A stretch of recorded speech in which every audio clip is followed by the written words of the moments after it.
நமது மெய்ப்பரும் நமது மீட்பரும் நமது ஆண்டவருமாகிய இயேசு கிறிஸ்துவில் பிரியமான உறவுகளே, நாள்தோறும் வத்திக்கான் வானொலியின் நிகழ்ச்சிகளை அருள் ஒளி இணையதளம் வழியாக உங்களுக்கு நாங்கள் ஒளிபரப்புகின்றோம். உங்களுக்காக தொகுத்து வழங்குபவர் உங்கள் அன்பு சகோதரன் பேசாலை தாஸ்.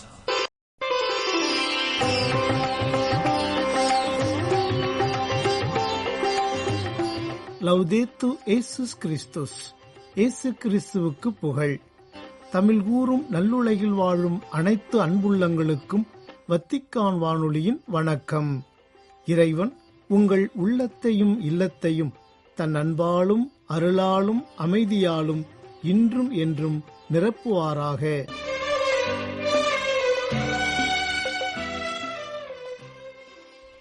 அன்பு நேயர்களே, வத்திக்கான் வானொலி இன்று உங்களுக்கு வழங்கவிருப்பவை தடம் தந்த தகைமை, விவிலிய தேடல் மற்றும் செய்திகள்.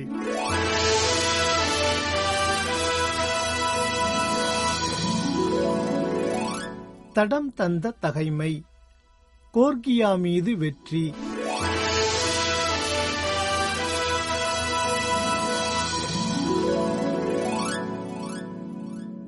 யூதர்கள் பெந்தகோஸ்து திருவிழாவுக்கு பின் இதுமேயா நாட்டு ஆளுநனான கோர்கியாவை எதிர்க்க விரைந்தார்கள்.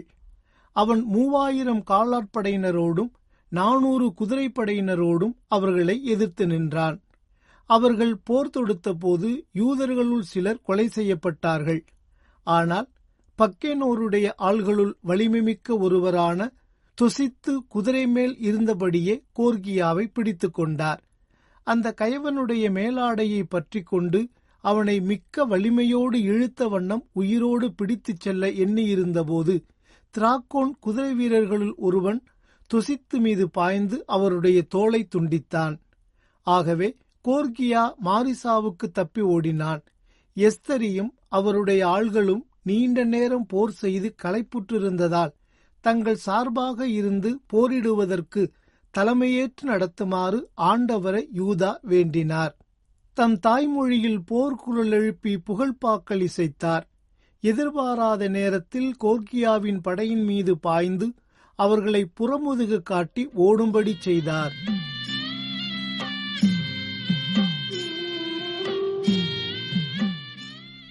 விவிலிய தேடல். திருப்பாடல் 35 பகுதி 8. நீதியை நிலைவரச் செய்வோம். நீதியின் தேவனே வரவேண்டும், நிம்மதியம் வாழ்வில் தர வேண்டும். ஏழைகள் ஆற்றலே நீ என்றோ, அவர்தம் வீழ்ச்சியும் தோல்வி என்றோ. நீதியின் தேவனே வரவேண்டும்,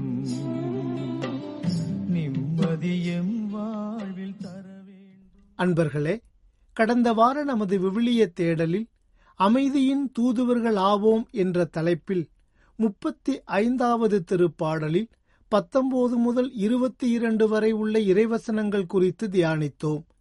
இவ்வாரம் அதனைத் தொடர்ந்து வரும் 23 முதல் 26 வரை உள்ள 3 இறைவார்த்தைகளை குறித்து தியானிப்போம். இப்போது மனம் ஒன்றிய நிலையில் அவ்வார்த்தைகளை வாசிக்க கேட்போம். என் கடவுளே, கிளர்ந்தெழும். என் தலைவரே, விழித்தெழுந்து என் வழக்குக்கு நீதி கிடைக்கச் செய்யும். என் கடவுளாகிய ஆண்டவரே, உமது நீதிக்கேற்ப என் நேர்மையை நிலைநாட்டும். அவர்கள் என்னை பார்த்து களிக்க இடமளியாதேயும். அவர்கள் தங்கள் உள்ளத்தில் ஆம், நாம் விரும்பினது இதுவே எனச் சொல்லாதபடி பாரும். அவனை விழுங்கிவிட்டோம் என பேசிக்கொள்ளாதபடி பாரும். எனக்கு நேரிட்ட தீங்கை பார்த்து மகிழ்ச்சி அடைவோர் எல்லாரும் கலக்கமுறட்டும். என்னை விட தம்மை சிறந்தோராய் கருதுவோர்க்கு வெட்கமும் மானக்கேடும் மேலாடை ஆகட்டும். அன்பர்களே, கடந்த 2015ஆம் ஆண்டு ஏப்ரல் மாதம் 7ஆம் தேதியன்று புதுதில்லியில் நடைபெற்ற நீதிபதிகள் மாநாட்டில் சட்ட புத்தகத்தில் உள்ளபடியோ அல்லது முந்தைய தீர்ப்புகளின்படியோ தீர்ப்புகள் வழங்குவது எளிது. தீர்ப்புகள் எந்த அளவுக்கு நியாயமாக இருக்க வேண்டும் என்பதுதான் முக்கியம். கருத்து உருவாக்கத்தின் அடிப்படையிலோ அல்லது தகவல்களின் அடிப்படையிலோ தீர்ப்புகள் வழங்காமல் சுய பகுப்பாய்வின் அடிப்படையில் நீதிபதிகள் தீர்ப்பு வழங்க வேண்டும். ஏனெனில் நீதிபதிகளை கடவுளுக்கு ஒப்பாக கருதுகின்றனர். சுயமாக கருத்துக்களை பகுத்தாய்வு செய்யவும் மனத்திறன் வேண்டும். அத்தகைய திறன் எளிதில் கிடைத்துவிடாது. எங்களைப் போன்ற அரசியல்வாதிகளை மக்கள் ஆழ்ந்து கவனித்து வருகின்றனர். தவறிழைக்கிறோம் என்றால் அக்குவேறு ஆணிவேராக பீத்து எறிந்து விடுவர். ஆனால் நீதிபதிகள் அப்படி இல்லை. நீங்கள் நினைத்தால் இவர் குற்றவாளி என தீர்ப்பு கூறி தூக்கு தண்டனை வழங்க முடியும். நீதித்துறையின் மீது எனக்கு மிகுந்த நம்பிக்கை உள்ளது.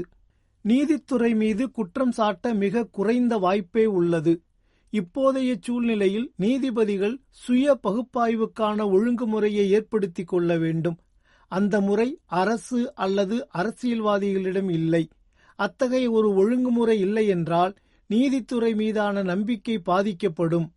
அது நாட்டையே பாதித்துவிடும். அரசியல்வாதிகளோ அல்லது அரசோ தவறு செய்தால் அது நீதித்துறையால் திருத்தம் செய்ய முடியும். நீதிபதிகள் தவறு செய்தால் அது ஒட்டுமொத்த நீதித்துறையையே பாதித்துவிடும். நீங்கள் வேண்டுமென்றே தவறிழைத்தால் எல்லாமே பாழாகிவிடும் என்று பேசினார் மோடி. மேலும் 2016 ஆண்டு புதுதில்லியில் நிகழ்ந்த வருடாந்திர முதல்வர்கள் மற்றும் தலைமை நீதிபதிகள் மாநாட்டில் பிரதமர் மோடி மேடையில் இருக்கும் போதே நீதித்துறை விவகாரத்தில் மத்திய அரசின் செயலற்ற தன்மையை தலைமை நீதிபதி தீரத் சிங் தாக்கூர் கடுமையாக தாக்கி பேசினார். இடையிடையே அவர் குரல் உடைந்து தழுதழுக்க பேசினார். நீதிமன்றங்களில் நீதிபதிகளை அதிகரித்து சாமானிய ஏழை மக்களுக்கும் விசாரணை கைதிகளாக சிறையில் வாடுபவர்களுக்கும் நீதி வழங்க நீதித்துறையின் சுமையை குறைத்து நீதித்துறையை காப்பாற்றுங்கள் என்று பிரதமர் மோடியிடம் அவர் கண்ணீர் மல்க உணர்ச்சிகர வேண்டுகோள் விடுத்தார். நம் பாரத பிரதமர் மோடி நீதித்துறை பற்றியும் நீதியை பற்றியும் இவ்வளவு உயர்வாக பேசினாலும் ஸ்டான் சுவாமி விடயத்தில் அவருக்கு மிக பெரும் அநீதி இழைக்கப்பட காரணமாயிருக்கிறார் என்பதுதான் சமூக ஆர்வலர்களும் மனித உரிமையாளர்களும் அவர் மீது முன்வைக்கும் குற்றச்சாட்டாக அமைந்துள்ளது. மேலும் ஸ்டான் சுவாமிக்கு இழைக்கப்பட்டது மாபெரும் அநீதி என்பது தற்போது உலக அரங்கில் உண்மையாகியிருக்கிறது.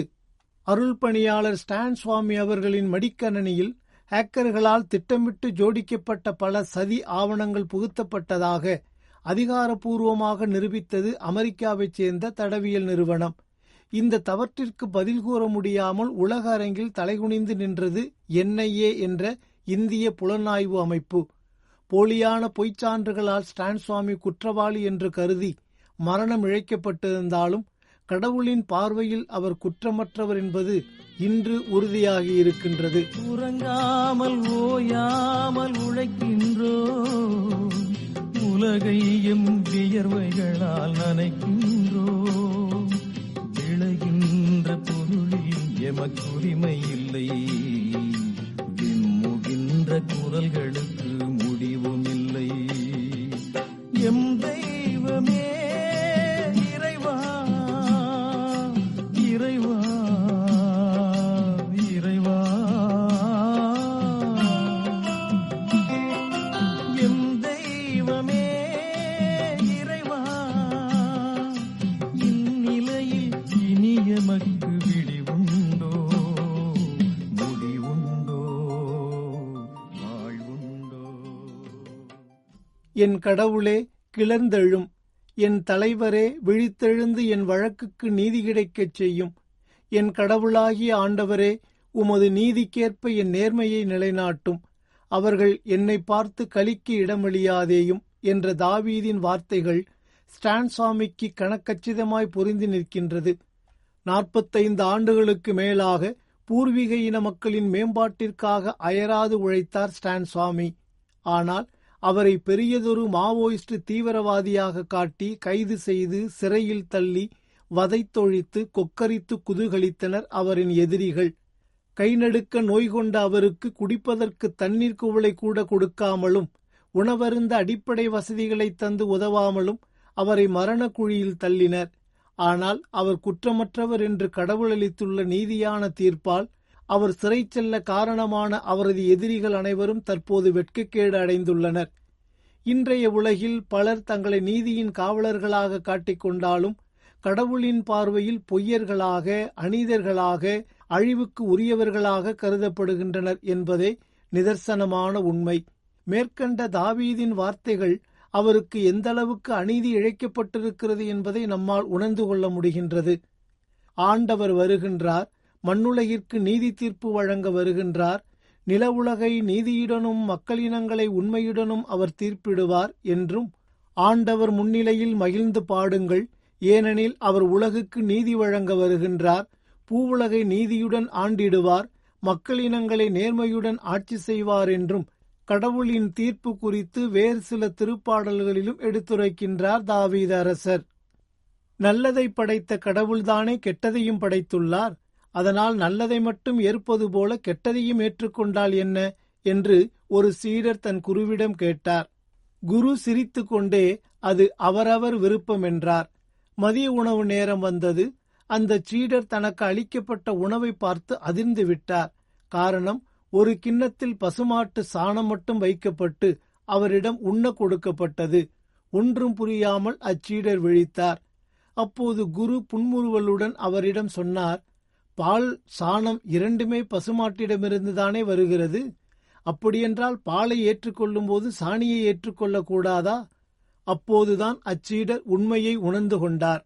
அன்பர்களே, இன்றைய உலகில் அநீதியோடு சமரசம் செய்து கொள்வோர்தான் அதிகம் உள்ளனர். அதாவது, ஊரோடு ஒத்து போய் விடுவோம், நமக்கென்ன வந்தது, நான் ஒருவன் மட்டும் நீதி நேர்மையோடு நடந்து கொண்டால் இந்த உலகம் திருந்து விடுமா என்று அநீதியோடு ஒன்றாக கரம் கோர்த்து கொண்டு வாழ்கின்றனர் பலர். மேற்கண்ட கதை கூறுவது போல, நாம் உண்பதற்கு ஒரு தட்டில் பாலும் மறுத்தட்டில் சாணமும் வைக்கப்படும் போது நாம் பாலை மட்டுமே தெரிந்து கொள்கின்றோம். அவ்வாறே நம்மை சுற்றி நீதியான செயல்களும் அநீதியான செயல்களும் ஒருங்கே காணப்படும் நிலையில் நாம் நீதியான செயல்களை மட்டுமே தெரிந்து கொள்ள வேண்டும். காரணம், நீதியான செயல்கள் அனைத்துமே கடவுளிடமிருந்து வருகின்றன. தாவீதுக்கு எதிராக சவுலரசர் எண்ணற்ற அநீதியான காரியங்களை செய்த போதிலும் அதை ஒத்த அநீதியான செயல்களை சவுலுக்கு எதிராக புரிந்திடாமல் நீதியான காரியங்களை மட்டுமே செய்து வந்தார் தாவீது அரசர். அதே வேளையில் அநீதியான செயல்களை அரங்கேற்றும் தனது எதிரிகளுக்கு தண்டனை அளிக்கவும் தனக்கு நீதி வழங்கவும் இப்பூவுலகில் நீதியை நிலைநிறுத்துமாறும் கடவுளிடம் முறையிடுகின்றார். ஆகவே அன்புக்குரியவர்களே, நாம் வாழும் இவ்வுலகில் நம்மை சுற்றி எத்தனை அநீதியான செயல்கள் நிகழ்ந்திடினும் மனம் தளர்ந்து விடாமல் தாவீதை போன்று அவற்றையெல்லாம் கடவுளிடம் ஒப்புக்கொடுத்து முறையிடுவோம். நீதியின் கடவுள் நம்முடனிருந்து நமக்கு என்றும் உதவுவார். அதற்கான அருள்வரங்களை இந்நாளில் ஆண்டவரிடம் கேட்டு மன்றாடுவோம். லஞ்சத்தால் வாழ்வை விலை பேசிடுவார், பஞ்சம் எனும் சங்கிலியால் பூட்டிடுவார்.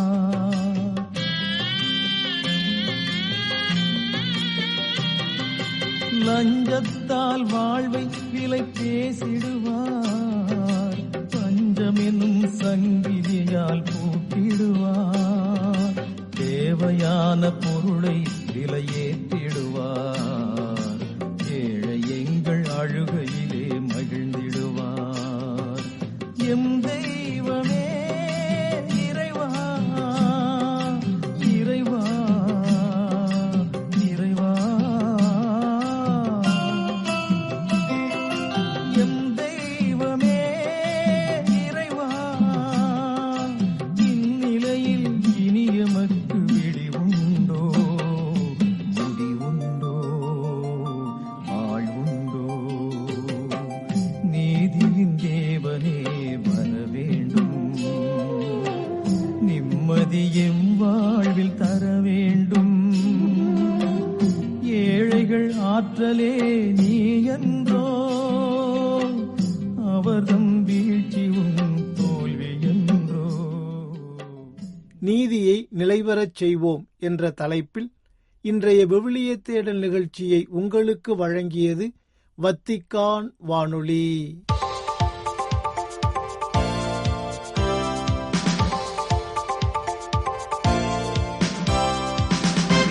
செய்திகள்.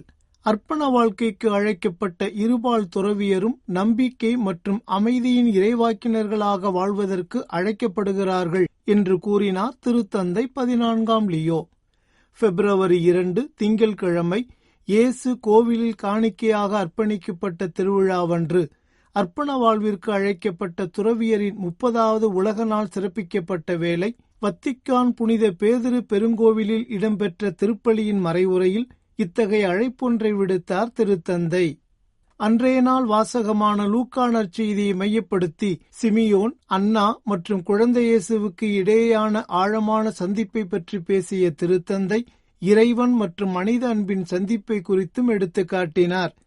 அர்ப்பண வாழ்விற்கு அழைக்கப்பட்டுள்ள இருபால் துறவியரும் இறைவாக்கினர்களாக பங்களிக்க வேண்டிய தங்கள் பணியின் பொறுப்பை ஏற்றுக்கொள்ள வேண்டும் என்றும், தாராள மனப்பான்மை, இறைவேண்டல் மற்றும் தியாகத்தின் வழியாக கடவுளின் உடனிருப்பை அறிவிக்கவும் அவருக்கான வழியை தயாரிக்கவும் வேண்டும் என்றும் அழைப்பு விடுத்தார்.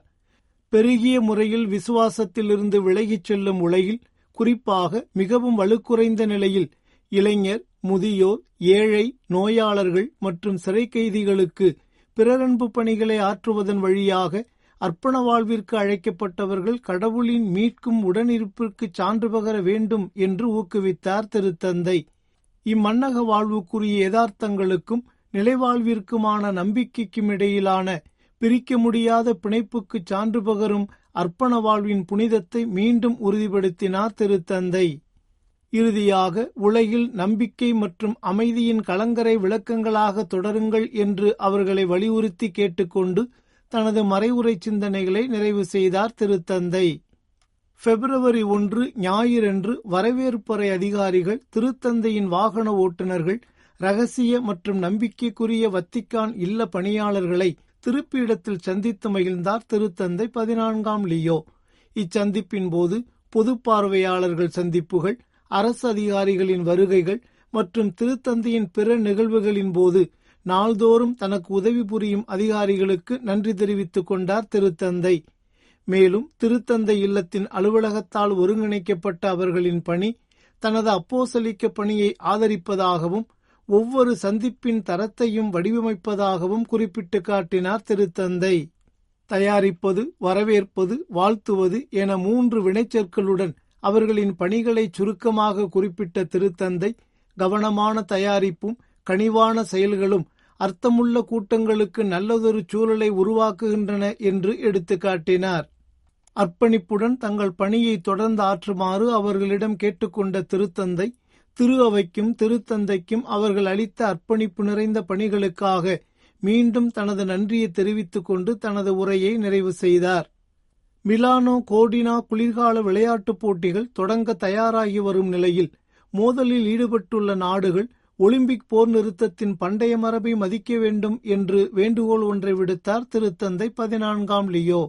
பிப்ரவரி 1 ஞாயிறன்று வத்திக்கான் புனித பேதுரு பெருங்கோவில் வளாகத்தில் கூடியிருந்த பல்வேறு நாடுகளைச் சேர்ந்த திருப்பயணிகளுக்கு வழங்கிய நண்பகல் மூவேளை இறைவேண்டல் உரையில் இந்த வேண்டுகோளை விடுத்தார் திருத்தந்தை. உடன் பிறந்த உறவையும் அமைதியான உலகத்திற்கான நம்பிக்கையும் ஊக்குவிப்பதில் ஒலிம்பிக் மற்றும் பாராலிம்பிக் விளையாட்டுகளின் பங்களிப்பை எடுத்து காட்டிய திருத்தந்தை, இதுதான் ஒலிம்பிக் போர் நிறுத்தத்தின் அர்த்தம் என்றும், இது விளையாட்டுகளை நடத்துவதோடு அதனுடன் இணைந்து வரும் மிகவும் பழமையான ஒரு வழக்கம் என்றும் சுட்டிக்காட்டினார். ஒலிம்பிக் போர் நிறுத்தம் கிமு 776ஆம் ஆண்டு பண்டைய கிரேக்கத்தில் அமலுக்கு வந்தது என்றும், அப்போது போரிடும் நாடுகள் விளையாட்டுப் போட்டிகளுக்கு முன்னும் பின்னும் தங்கள் போர் நிறுத்தத்தை கடைபிடிக்கும் என்றும் குறிப்பிட்டு காட்டினார் திருத்தந்தை. பிப்ரவரி 2 திங்கட்கிழமை காலை திருப்பீடத்தில் போர்ச்சுகல் குடியரசுத் தலைவர் மார்செலோ ரெபேலோ தே சோசா அவர்களை சந்தித்து உரையாடினார் திருத்தந்தை 14ஆம் லியோ. திருத்தந்தையுடனான இந்த சந்திப்பை தொடர்ந்து ரெபேலோ தே சோசா அவர்கள் திருப்பீடச் செயலர் கர்தினால் பியேத்ரோ பரோலின் மற்றும் பன்னாட்டு உறவுகளுக்கான திருப்பிடத்துறையின் செயலர் பேராயர் பால் ரிச்சர்ட் காலகர் இருவரையும் சந்தித்து உரையாடினார். விவாதங்கள் சுமூகமானவையாகவும் திருப்பிடத்திற்கும் போர்ச்சுகலுக்கும் இடையிலான வலுவான இருதரப்பு உறவுகளை மீண்டும் உறுதிப்படுத்தியதாகவும் செய்திகள் தெரிவிக்கின்றன. நேயர்களே, இத்துடன் வத்திக்கான் வானொலியின் தமிழ் ஒலிபரப்பு நிறைவு பெறுகின்றது. உங்கள் செவிமடுத்தலுக்கு நன்றி. வணக்கம். இதுவரையும் நீங்கள் செவியுற்றது வத்திக்கான் வானொலியின் இன்றைய நிகழ்ச்சிகள். மீண்டும் மற்றொரு வத்திக்கான் வானொலி நிகழ்ச்சியில் உங்கள் அனைவரையும் சந்திக்கும் வரை அன்பு விடைபெற்றுச் செல்வது உங்கள் அன்பின் பேசாலை தாஸ்.